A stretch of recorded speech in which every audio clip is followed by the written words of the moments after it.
السلام عليكم ورحمة الله تعالى وبركاته.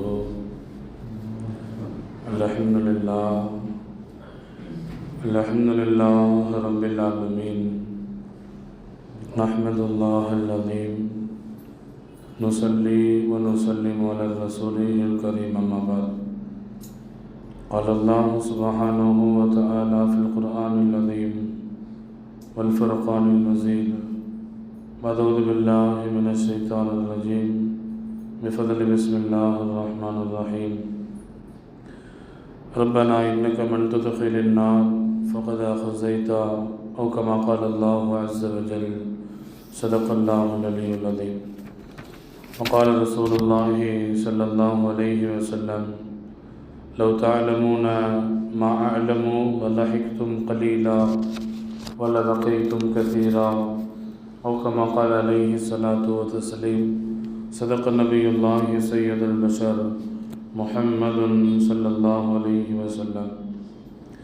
அல்லாஹுடைய ரசூலும் எந்தெந்த நல்ல காரியங்களை எடுத்து நடக்க சொன்னார்களோ அந்த நல்ல காரியங்களை எடுத்து நடக்கக்கூடிய தௌஃபீக்கையும், அல்லாஹுடைய ரசூலும் எந்தெந்த தீமையான காரியத்தை விட்டும் நம்மை தடுத்தார்களோ அந்த தீமையான காரியத்தை விட்டும் தவிர்ந்திருக்கிற தௌஃபீக்கையும் அல்லாஹ் ஜல்லல்லாஹு தஆலா எனக்கும் உங்களுக்கும் உலகத்தில் வாழுகிற எல்லா முஸ்லிம்களுக்கும் தர வேண்டும் என்ற துவாவோடு என் வார்த்தைகளை துவங்குகிறேன்.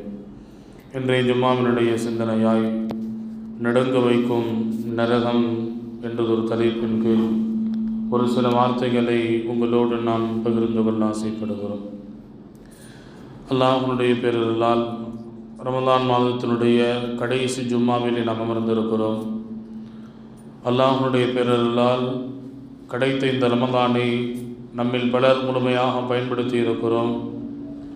நம்மில் பலர் அறகுறையாக அதை பயன்படுத்தி இருக்கிறோம். நம்மில் பலர் அதை பாழாக்கி இருக்கிறோம். அல்லாஹ் பாதுகாக்க வேண்டும். இந்த ரமலானில் எப்படி அல்லாஹ்வுடைய அருளை முழுமையாக நாம் பெற்றோமோ, எதிர்வரக்கூடிய காலங்களில் பல ரமலான்களை அடைந்து அல்லாஹ்வுடைய அன்பையும் அருளையும் பெறக்கூடிய நல்ல மக்களுடைய கூட்டத்தில் அல்லாஹ் நம்மையும் கபூல் செய்து கொள்வானாக. ஆமீன். அல்லாஹுவின் பேரருள் பெரும் கிருபை இந்த உலகத்தில் மனிதன் தன் வாழ்வை சீரமைத்துக் கொள்வதற்கும் சரி செய்து கொள்வதற்கும் முறைப்படுத்திக் கொள்வதற்கும் வான்மறையையும் வல்லல் நபியையும் வழிகாட்டியாக தந்து வல்லோன் அல்லாஹ் நமக்கு வரம் செய்திருக்கிறார். ரமலான் நாம் அல்லாஹ்விடத்தில் கேட்டு பெற்ற பாக்கியம். அதிலும் குறிப்பாக ரமலான் நம்மை வந்து அடைந்திருப்பது பெரும் பாக்கியம். அதில் 3 விதமான பத்துக்களை நாம் அடைந்தோம். அவ்வளவு ரஹ்மத்துன், முதல் 10 அல்லாஹ்வுடைய ரஹ்மத்தை பெற்றிருக்கிற 10. அல்லாஹ்விடத்தில் கேட்டோம், பெற்றோம், முதல் 10ஐ கடந்தோம். 2வது 10 அவுசத்துஹு மக்ஃபிரா, 2வது 10 அல்லாஹ்விடத்தில் பாவ மன்னிப்பை கேட்டோம், பெற்றோம், கடந்தோம் 2வது 10ஐ. ஆனால் 3வது 10 என்பது மிக முக்கியமான ஒன்று. கேட்டோம், பெற்றோம், கடந்தோம் என்று நாம் கடந்து சென்று விடக்கூடாது. ஏனென்றால் முதல் 10ஐ கடக்கிற பொழுது அடுத்த 2 10 இருக்குது என்ற ஒரு தைரியம் இருந்துச்சு. 2வது 10ஐ நிறைவு செய்கிற பொழுது 3வது ஒரு 10 இருக்கிறதே என்ற ஒரு மன நிறைவு இருந்தது. ஆனால் 2 10ஐயும் நிறைவு செய்ததற்கு பின்னால் கடைசி 10இல் அல்லாஹ்விடத்தில் இத்தக்கும் நார், நரகத்திலிருந்து விடுதலையை கேட்டோம், பெற்றோம், கடந்தோம் என்பதல்ல. ஏனென்றால் இதற்கு பின்னால் ரமலான் நிறைவு பெறப் போகிறது.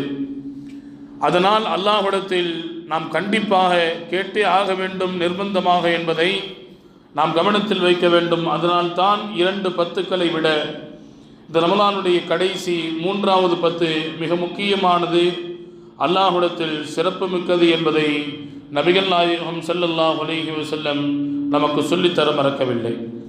இந்த 3வது 10இல் பல்வேறு சிறப்புகளை இந்த 3வது கடைசி 10 தனக்குள்ளே சுமந்து கொண்டிருக்கிறது. 5 விதமான அமல்கள், 5 விதமான பாக்கியங்களை இந்த 3வது 10 தனக்குள்ளே சுமந்திருக்கிறது. முதல் பாக்கியம் என்ன? ஒரு மனிதன் அல்லாஹ்வை நெருங்குவதற்கான வழிகளில், இபாதத்துகளில் ஆக சிறந்த ஒரு இபாதத் இஅ்திகாஃப். 2 10 அல்ல, கடைசி 10 மட்டும்தான் இந்த இபாதத் இருக்கிறது. இந்த சிறப்பை கடைசி 10 சுமந்திருக்கிறது. இரண்டாவது பெரும்பாக்கியம் என்ன? ஒற்றைப்படையான இரவுகளில் ஓர் இரவு. அந்த ஒற்றைப்படையான இரவுகளை தனக்குள்ளே இந்த கடைசி 10 சுமந்து கொண்டிருக்கிறார். மூன்றாவது, கடைசி 10 ஒற்றைப்படையான இரவுகளில் 21 துவங்கி 29 வரை 5 இரவுகள். ஒற்றைப்படையான இரவுகளில் நீங்கள் லைலத்துல் கத்ரை தேடிக்கொள்ளுங்கள். அந்த லைலத்துல் கத்ரை தேடி பெறக்கூடிய ஒற்றைப்படையான இரவுகள், அந்த லைலத்துல் கத்ர் அமைந்திருப்பது இந்த கடைசி 10 மட்டும்தான். அடுத்து இத்துக்கும் மினன்னார், நரகத்திலிருந்து விடுதலை. அல்லாஹ்விடத்தில் ரஹ்மத்தை கேட்டோம், மகஃபிரத்தை கேட்டோம். ஆனால் இத்துக்கும் மினன்னாரை கேட்பதோடு மட்டுமல்ல, பெற வேண்டும். இது கடைசி 10 மட்டும்தான் இந்த சிறப்பு இருக்கிறது. இது 4வது சிறப்பு. 5வது சிறப்பு இருக்கிறது, அல்லாஹ்விடத்தில் பரிபூர்ணமான கூலியை அடியார்களுக்கு தரக்கூடிய இரவு. சஹாபிகள் கேட்டாங்க, நாயகமே, அல்லாஹ்விடத்தில் இந்த ரமதானுக்கான கூலியை அடியார்கள் பெறக்கூடிய இரவு என்பது லைலத்துல் கத்ருடைய இரவு தானே என்று சஹாபிகள் கேட்டார்கள். ஸல்லல்லாஹு அலைஹி வஸல்லம் அவர்கள் சொன்னார்கள், அல்ல, எப்பொழுதும் ஒரு மனிதன், ஒரு அடிமை தன் எஜமானனிடத்தில் முழுமையாக பணி செய்துவிட்டுத்தான் அதற்கான கூலியை பெற முடியும். அது போலதான் லைலத்துல் கத்ர் கூலி வழங்கப்படக்கூடிய இரவு அல்ல, மாறாக கூலி வழங்கப்படக்கூடிய இரவு என்பது ஈதினுடைய இரவு, ஈது பெருநாளினுடைய இரவு. நாளைக்கு காலையில் ஈது பெருநாள்னா இன்னைக்கு இரவு நமக்கு கூலி வழங்கப்படுகிறது. 30 நாள் நாம் செய்திருக்கிற நற்காரியங்களுக்கு அதை பன்மடங்காக நம்முடைய ஈமானுக்கு தகுந்தார் போர் அல்லாஹ் ஜல்லஷானஹு தஆலா பல கோடிகளாக, பல பில்லியன்களாக ரமதானில் நம்ம செய்திருக்கிற அமல்களுக்கான கூலியை அந்த இரவில் தான் தருகிறான். அந்த இரவை கடைசி 10 தான் சுமந்திருக்கிறது. 5 வகையான பாக்கியங்களை தனக்குள்ளே சுமந்திருக்கிற இந்த கடைசி 10 உண்மையில் மிக முக்கியமானது என்பதை தாண்டி அல்லாஹ்விடத்தில் பல்வேறு சிறப்புகளை தனக்குள்ளே சுமந்திருக்கிறது என்பதை நாம் கவனத்தில் வைக்க வேண்டும். எந்த அளவிற்கு இந்த முக்கியத்துவம் வாய்ந்த இந்த கடைசி 10 அதிலும் குறிப்பாக நாம் இந்த கடைசி 10 பயணித்துக் கொண்டிருக்கிறோம். அந்த கடைசி 10 பயணித்துக் கொண்டிருக்கிற நாம் அதை பயன்பெற்றுக் கொள்ள வேண்டுமே தவிர, அதன் மூலமாக பயன்பெற வேண்டுமே தவிர ஒருபோதும் பாழாக்கிவிடக் கூடாது என்பதை கண்மணி முஹம்மது ரசூலுல்லாஹி ஸல்லல்லாஹு அலைஹி வஸல்லம் அவர்கள் இந்த உம்மத்திற்கான தெளிவாக இந்த வார்த்தையை பதிவு செய்கிறார்கள். கண்ணியத்திற்குரியவர்களே, அல்லாஹ்விடத்தில் ஆதரவு வைக்க வேண்டிய ஒன்று ரஹமத், அல்லாஹ்விடத்தில் அதிகம் கேட்க வேண்டிய ஒன்று மக்ஃபிரத், அல்லாஹ்விடத்தில் அடம் பிடித்து மிக அதிகமாக கேட்க வேண்டிய ஒன்று இத்துக்கும் மினன்னார், நரகத்திலிருந்து விடுதலை. ஏனென்றால் நரகத்திலிருந்து ஒரு மனிதன் விடுதலை பெற்றுவிட்டான் என்று சொன்னால் அவனின் வாழ்வினுடைய விமோச்சனமே அதில்தான் இருக்கிறது என்பதை நபிகள் நாயகம் ஸல்லல்லாஹு அலைஹி வஸல்லம் நமக்கு அடையாளப்படுத்தி காட்டுகிறார்கள். மனித சமூகத்திற்கு அல்லாஹ் ஜல்லஷானஹு தஆலா அதிகமாக பயப்பட வேண்டிய, அதிகமாக அச்சப்பட வேண்டிய, அதிகமாக அல்லாஹ்விடத்தில் பாதுகாப்பு தேட வேண்டிய ஒன்று இருக்கிறது என்றால் அது நரகம் அல்ல, அல்லாஹ்வுடைய தண்டனை. உலகத்தில் மனித சமுதாயம் வாழ்றது, அந்த மனித சமுதாயம் அதிகமாக அச்சப்பட வேண்டிய, அதிகமாக பயப்பட வேண்டிய, அதிகமாக அல்லாஹ்விடத்தில் பாதுகாப்பு தேட வேண்டிய ஒன்று இருக்கிறது என்றால் அது நரகம் அல்ல, அல்லாஹ்விடத்தில் இருக்கக்கூடிய அந்த தண்டனை, அல்லாஹ்வுடைய கடுமையான பிடியை அல்லாஹ்விடத்தில் ஒவ்வொரு மனிதனும் பயப்பட வேண்டும், எச்சரிக்கையாக இருக்க வேண்டும். ஏனென்று சொன்னால் இந்த உலகத்தில் ஒரு மனிதன் வாழுகிற பொழுது எல்லா விதமான ஆபத்துகளும் அவனுடைய மௌத்தோடு நிறைவு பெற்று விடுகிறது. அல்லாஹ்வுடைய தண்டனை மட்டும்தான் மௌத்தை கடந்து மன்னரையை வந்து சந்தித்து நாளை மறுமையிலே மஹ்ஷருடைய மைதானத்தில் நம்மை வந்து நம்ம அருகாமையில் நின்று நாளை நரகம் செல்லும் வரை அல்லாஹ்வுடைய தண்டனை மட்டும்தான் நம்மோடு பயணிக்கிறது என்றால், அதனால் அல்லாஹ்விடத்தில் அதிகம் பயப்பட வேண்டிய, அதிகம் எச்சரிக்கை தேட வேண்டிய ஒன்று இருக்கிறது என்றால் அது அல்லாஹ்வுடைய தண்டனை என்பதை அண்ணல் பெருமான் ஸல்லல்லாஹு அலைஹி வஸல்லம் அவர்கள் நமக்கு நபிமொழியின் மூலமாக தெளிவுபடுத்துகிறார்கள். கண்ணியத்திற்குரிய அல்லாஹ்வின் நல்லடியார்களே, எந்த ஒரு மனிதர் உலகத்தில் வரம்பு மீறி பாவங்களை அதிகம் செய்து அட்டூழியமாக உலகத்தில் வாழுகிறாரோ, அல்லாஹ் தந்திருக்கிற அந்த குர்ஆனின் வாயிலாக வாழ்வியல் வழிகாட்டுதலை எடுக்கவில்லையோ, அந்த குர்ஆனை நம்பவில்லையோ, அல்லாஹ் குர்ஆனிலே சொல்கிறான், வல அஸாபுல் ஆகிரத்தி அஷத்தும் வ அப்கா, நாளை மறுமையிலே அவர்களுக்கு கடுமையான நிரந்தரமான தண்டனை இருக்கிறது என்று அல்லாஹ் ஸுப்ஹானஹு தஆலா எச்சரிக்கையாக சொல்லித் தருகிறான் என்றால், கண்ணியத்திற்குரியவர்களே, நரகத்தினுடைய தண்டனை நம்மால் சொல்லி முடிக்க முடியாது. நரகத்தினுடைய கடுமைகளையும் கொடூரங்களையும் அதனுடைய வேதனைகளையும் அதனுடைய சோதனைகளையும் நம்மால் காட்சிப்படுத்திவிட முடியாது. அந்த அளவிற்கு கடுமையானது கொடூரமானது என்பதை அல்லாஹ் தன் திருமறையின் வாயிலாக நமக்கு பதிவு செய்து காட்டுகிறான். அல்லாஹ் குர்ஆனிலே ஒரு இடத்திலே அல்லாஹ் சொல்லுகிறான், ரப்பனா இன்னக மன் துத்கிலின் நார் ஃபகத் அஹ்ஸைதா. இந்த உலகத்தில் எந்த ஒரு மனிதனானாலும் அந்த மனிதனுக்கான இழிவு என்பது, நம்ம அசிங்கம்னு என்ன நினைக்கிறோம், உலகத்தில் நம்முடைய கௌரவம் தான் அசிங்கம்னு நினைக்கிறோம். ஒரு 4 பேர்த்துக்கு முன்னாடி மதிப்பாக இருக்கணும். நம்ம கொஞ்சம் ஏழையாக இருக்கலாம், செல்வத்தில் குறைந்தவர்களாக இருக்கலாம், ஆனால் 4 பேருக்கு முன்னாடி மதிப்பாக போய் நிற்கணும் அப்படின்ற ஆசை பிறந்த குழந்தை முதல் இறக்கக்கூடிய மனிதர்கள் வரை உள்ள சிந்தனை. ஒரு 4 பேருக்கு முன்னாடி ஒருவர் நம்மை தகாத வார்த்தைகளால் பேசுகிறார், நம்முடைய கண்ணியத்திற்கு குந்தகம் விளைவிக்கும் விஷயமாக அவர் நடந்து கொள்கிறார் என்றால் அளவு கடந்த கோபம் வருகிறது. ஒரு 4 பேர்த்துக்கு முன்னாடி என்னை அசிங்கப்படுத்திட்டானே, ஒரு சின்ன விஷயம்தானே, இது தனியாக வந்து பேசியிருக்கலாமே, 4 பேர்த்துக்கு முன்னாடி என்னை ஒரு இழிவான் நினைச்சிட்டாரே அப்படின்னு மனிதர்கள் பரவலாக நினைப்பதை நம்மால் பரவலாக பார்க்க முடியும். கண்ணியத்திற்குரியவர்களே, அதைத்தான் அல்லாஹ் குர்ஆனிலே சொல்கிறான், ரப்பனா இன்னக மன் துத்கிலின் நார் ஃபகத் அஹ்ஸைதா. யார் இந்த உலகத்தில் கண்ணியமான வாழ்க்கை வாழுகிறார்கள் அதுதான் உண்மையான கண்ணியமா என்றால் இல்லை. உலகத்தில் ஒரு உயர்ந்த வாழ்க்கையை வாழுகிறார்கள் அதுதான் உண்மையில் உயர்வா என்றால் இல்லை. அல்லாஹ் ஸுப்ஹானஹு தஆலாவினுடைய கட்டளைகளுக்கு அடிப்படையில் உலகத்தில் வாழ்வது, அல்லாஹ் எப்படி சொல்கிறானோ அந்த அடிப்படையில் தன் வாழ்வை அமைத்துக் கொள்வது, அவர்கள்தான் மறுமையில் வெற்றியாளர்கள், அவர்கள்தான் மறுமையில் கண்ணியமானவர்கள். அல்லாஹ் நாளை மறுமையில் ஒரு மனிதனை நீ நரகவாதி என்று சொல்லிவிட்டால் அதைவிட இழிவு, அதைவிட கேவலம் வேறு ஒன்றும் இல்லை என்பதை குர்ஆன் நமக்கு எச்சரிக்கையாக சொல்லித் தருகிறது என்றால் நாம் யோசித்து பார்க்க வேண்டும். கண்ணியத்திற்குரிய அல்லாஹ்வின் அடியார்களே, அல் குர்ஆன் யார் வெற்றியாளர்கள் என்று அறிமுகப்படுத்துகிறது. உலகத்தில் யார் வெற்றியாளர்கள்? நாம் என்ன நினைக்கிறோம்?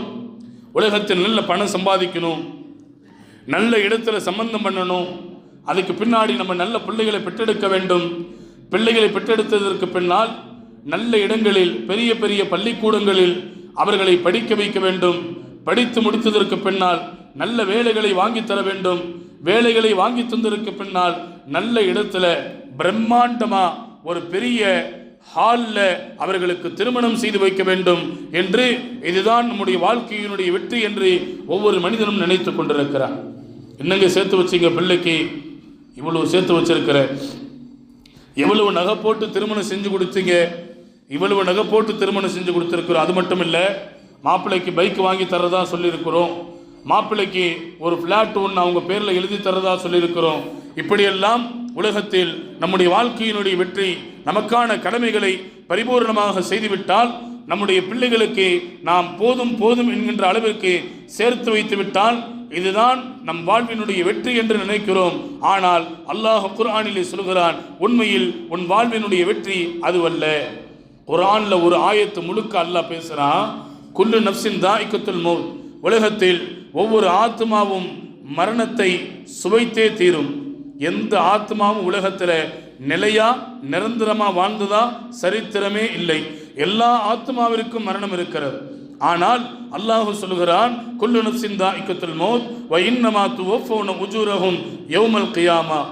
நீங்க என்ன உலகத்தில் செஞ்சீங்களோ, எப்படி நீங்க உலகத்தில் என்ன செஞ்சிருக்கீங்களோ அதற்கான பரிபூர்ணமான கூலி நாளை மறுமையில் இருக்கிறது. நல்லதை செய்தால் நல்லதற்கான கூலி, தீயதை செய்தால் அதற்கான கூலி, பரிபூர்ணமான கூலி இருக்கிறது. ஃபமன் ஸுஹ்ஸிஹ அனின் நார், யாரை அல்லாஹ் நரகத்திலிருந்து காப்பாற்றி வஉத்கிலல் ஜன்னா, சொர்க்கத்துக்கு அனுப்புறானோ, ஃபக்கத் ஃபாஸ், அவர்கள்தான் உண்மையில் வாழ்வினுடைய வெற்றியாளர்கள் என்று அல்லாஹ் சர்டிஃபிகேட் தரான். உண்மையான வெற்றியாளர்கள் யார்? அல்லாஹ் நரகத்திலிருந்து அவனை காப்பாற்றணும், சொர்க்கத்துக்கு அவனை அனுப்ப வேண்டும். ஃபக்கத் ஃபாஸ், அவர்கள்தான் உண்மையான வெற்றியாளர்கள். ஏன்னா நம்ம செஞ்ச அமல் மட்டும்தாங்க அல்லாஹ்வை நெருங்குவதற்கான காரணமாக அமையும். உலகத்தில் நாம் சேர்த்து வைத்த எதுவும் நம்மோடு வராது. உலகத்தில் நாம் சேர்த்து வைத்த ஒன்றும் நமக்கு சொந்தமானதல்ல.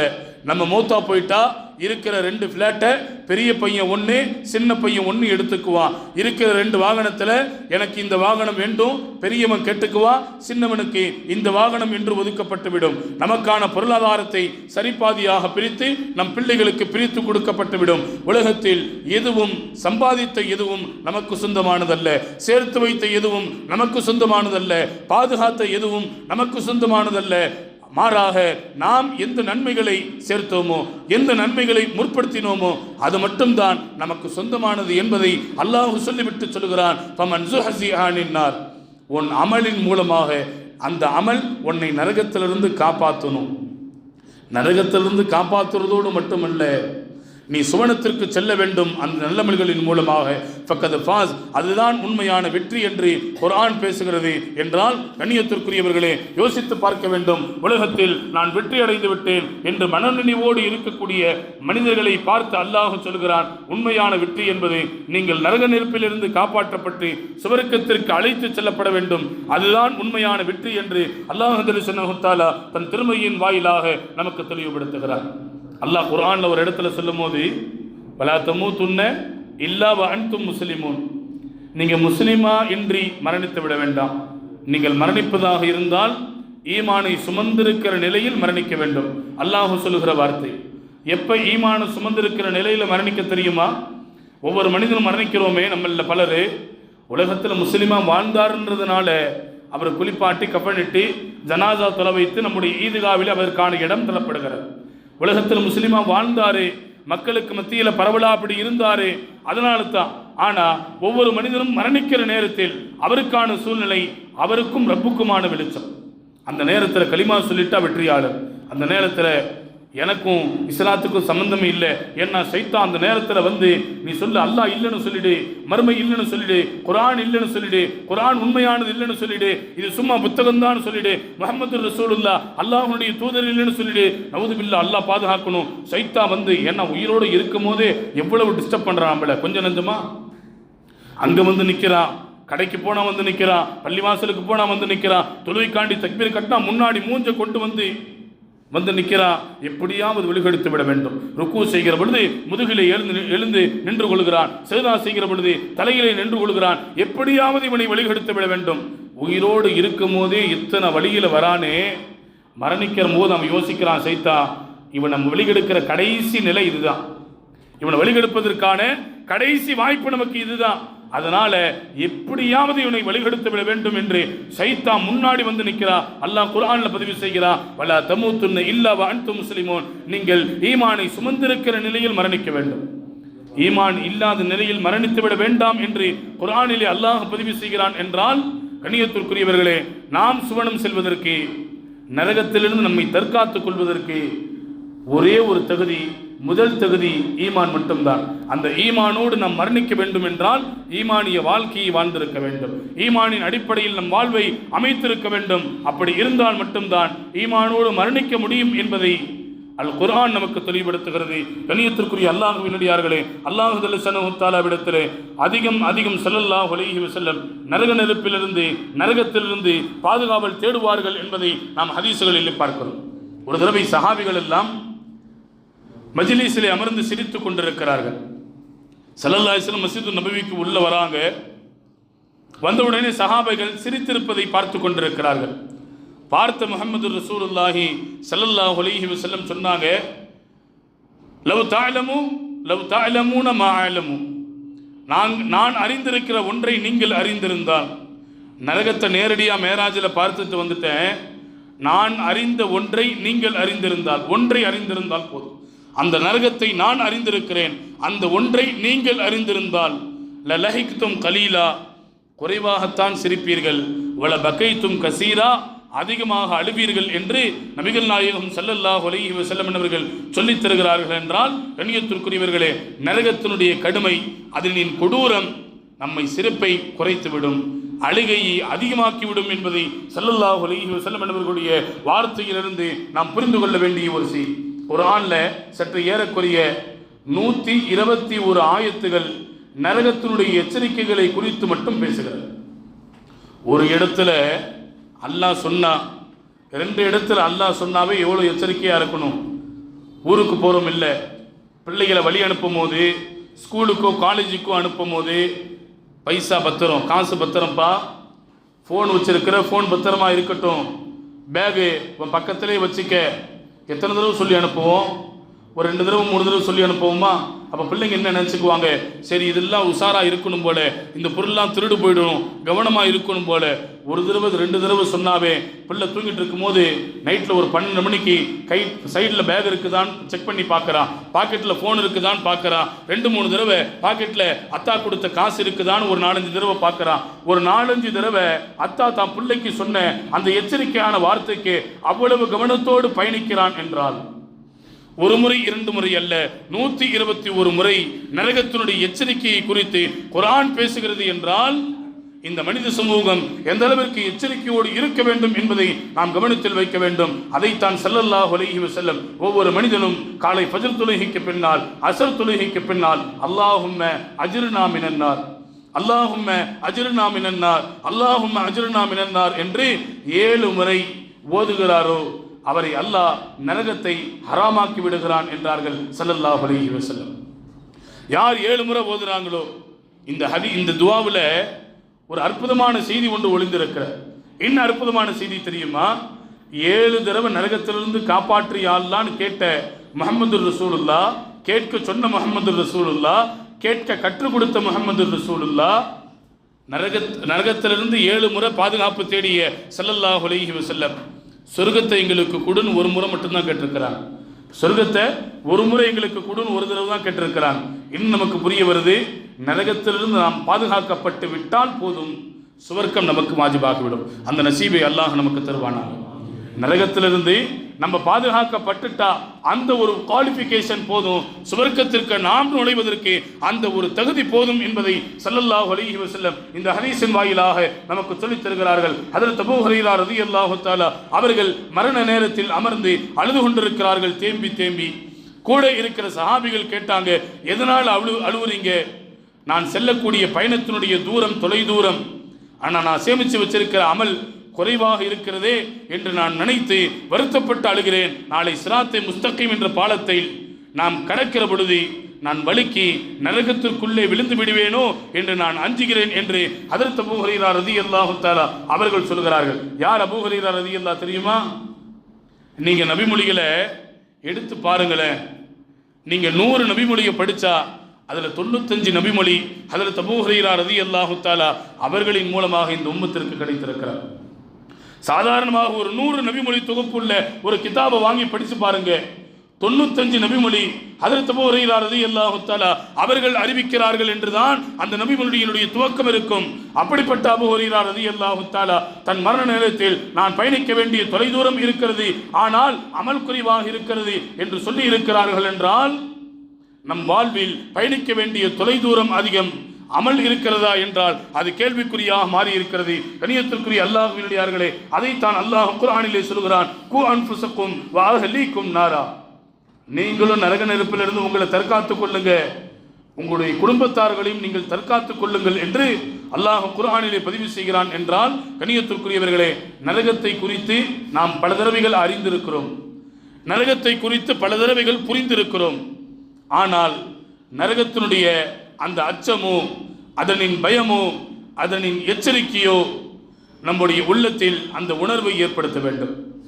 நரகம்தானே, நரகம் நரகம் அப்படின்னு மட்டுமல்ல, நரகத்தினுடைய அந்த ஆபத்துகள் நம் உள்ளத்தில் ஒரு விதமான உணர்வை, அல்லாஹ்வின் மீது உள்ள அந்த நெருக்கமான அந்த உணர்வை வெளிப்படுத்த வேண்டும். இதுதான் உண்மையான முஸ்லிமினுடைய அடையாளம் என்பதை குர்ஆன் நமக்கு சொல்லி காட்டுகிறது. கண்ணியத்திற்குரியவர்களே, மைஸரா ரலியல்லாஹு தஆலா அன்ஹு அவங்க வீட்டில் இருக்கும்போது அடிக்கடி சொல்லுவாங்களா, நான் பிறக்காமல் இருந்திருக்க வேண்டுமே, என் தாய் என்னை பெற்றிருக்காமல் இருந்திருக்க வேண்டுமே அப்படின்னு பலமுறை சொல்லுவாங்களா. ஒரு தடவை அவங்க தாய் வந்து பக்கத்தில் கேட்டாங்களா, ஏப்பா உன்னை பெற்றதுனால உனக்கு என்ன நஷ்டம், எல்லா ஞாபகத்தையும் எல்லாம் உனக்கு கொடுத்துருக்கிறான், நீ நல்லா தானே இருக்கிற அப்படின்னு கேட்கும் போது மைஸரா ரலியல்லாஹு தஆலா தன்னுடைய தாயிடத்தில் சொன்னார்களாம், நான் மரணத்தை நினைத்து நான் அஞ்சுகிறேன். ஏனென்றால் ஸல்லல்லாஹு அலைஹி வஸல்லம் அவர்கள் சொல்லி இருக்கிறார்கள், உலகத்தில் எந்த ஒரு மனிதனும் நரகத்தை சந்திக்காமல் சுவனம் செல்ல முடியாது. யாருடைய வார்த்தை? முஹம்மது ரசூலுல்லாஹ்வுடைய வார்த்தை. சஹாபிகள் கேட்டாங்க, நாயகமே எங்களுக்கு அந்த நிலை ஓகே, உங்களுக்குமா அப்படின்னு கேட்டாங்க.